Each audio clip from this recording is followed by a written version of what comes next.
Where the hell do I come up with this shit? Randall Diaz wanted to know how Psyopus material was approached.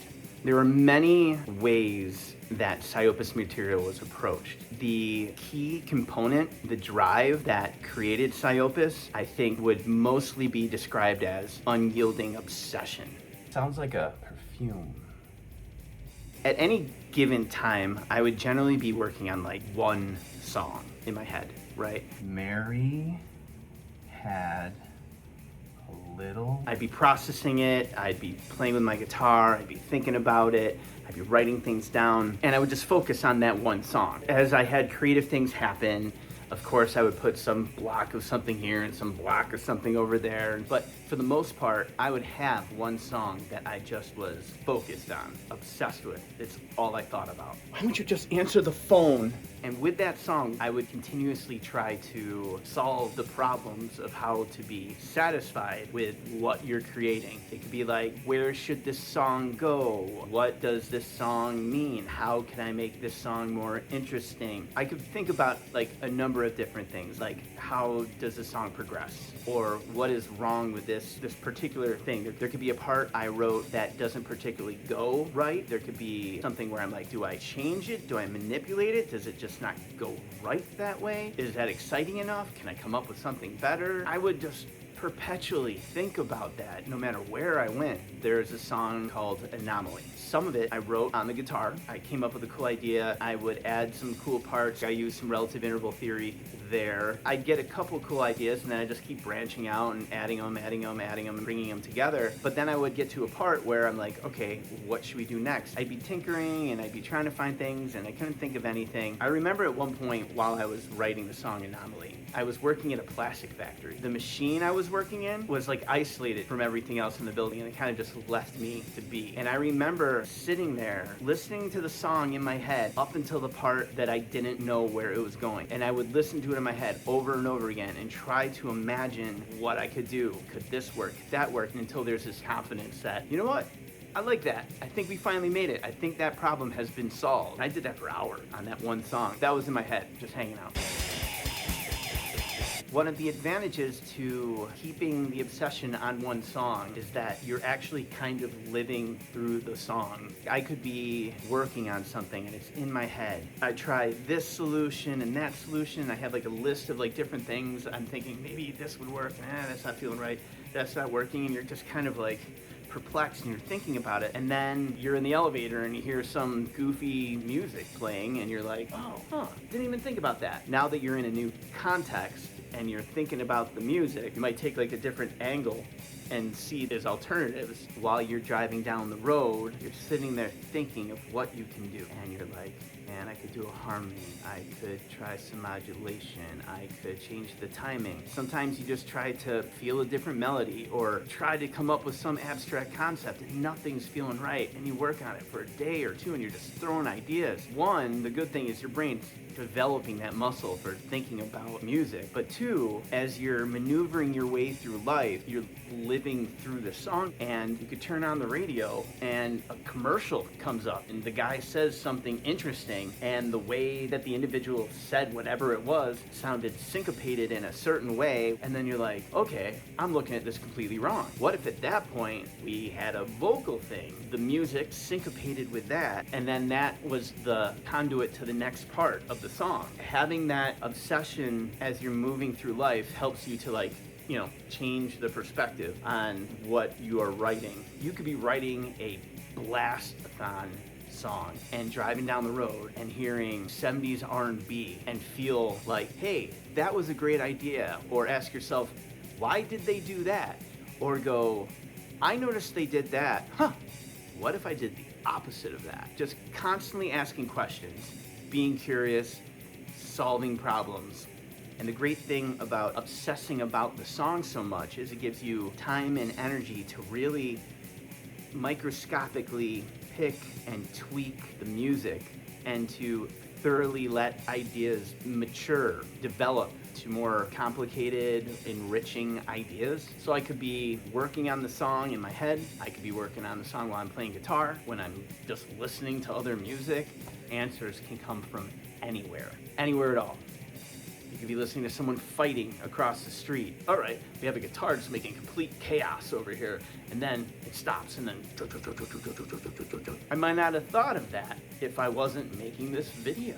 Again, I think one of the strategies I find most important when I'm discussing the creative process is to mindfully take as many different perspectives as you can.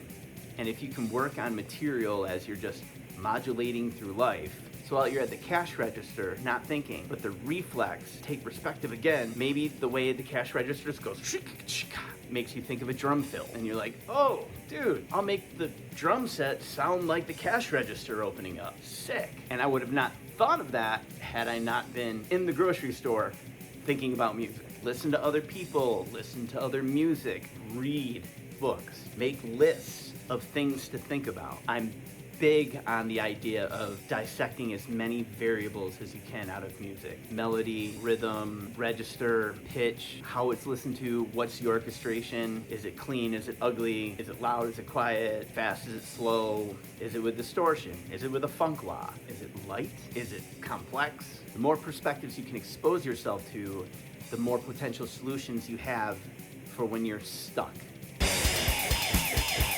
At first, I would record the ideas using a 4-track, or later on I would program the song into Guitar Pro. Sometimes I would program a drum machine and just play along with it. Whatever I could do to capture the idea. So doing that would give me another opportunity to listen to the music from a different perspective.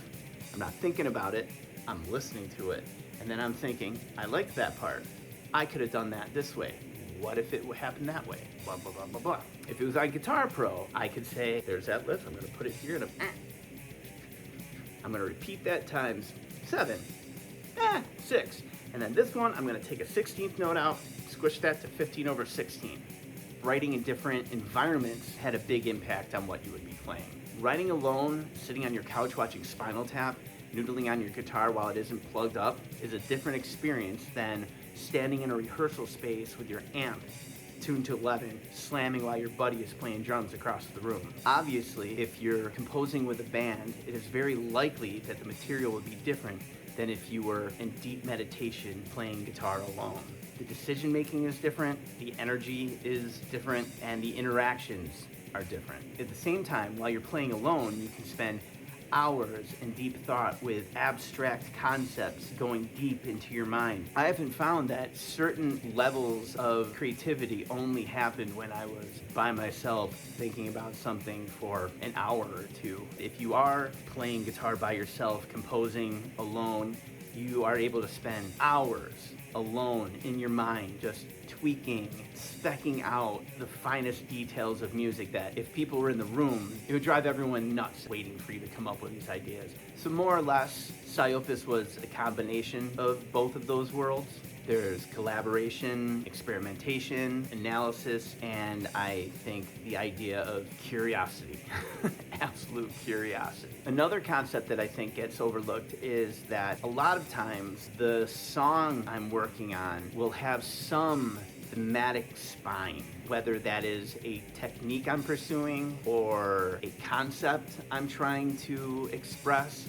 For example, the song Pig Keeper's Daughter on the second album has slides, lots of slides. I was like, how do I compose a song and have slides be a recurrent theme to keep the song flowing and organic? The song 2 on the second album is about Siamese twins. The theme was, how do I compose something where it's in stark stereo syncopation?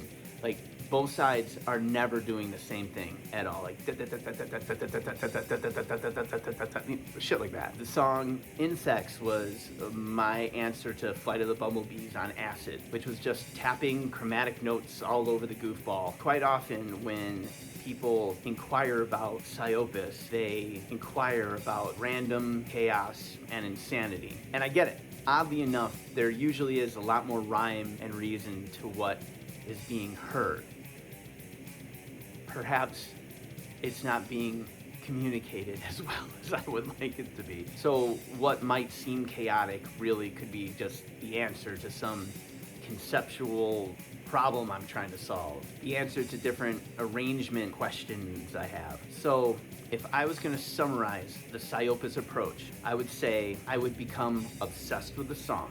I would continuously try to solve problems within that song. I would try to gather ideas from every possible direction. I would use different environments to try and generate different types of creativity. And most importantly, I would have this concept or theme that I was trying to push to its logical conclusion. That's probably the closest answer I can give. Thank you so much for making it to this part of the video and supporting me on Patreon, picking up my books, or inquiring about guitar lessons. I authentically appreciate it so much. I want to spend more time working on music. Thank you! And if you want to have more content like this is what you need to do. Down into the comments, get on your computer or your phone and go, dude, I want to hear more content like this. What kind of content you want me to continue ranting about? By God, I might read it. And absolutely, there's a chance I might actually indulge in the idea you're proposing.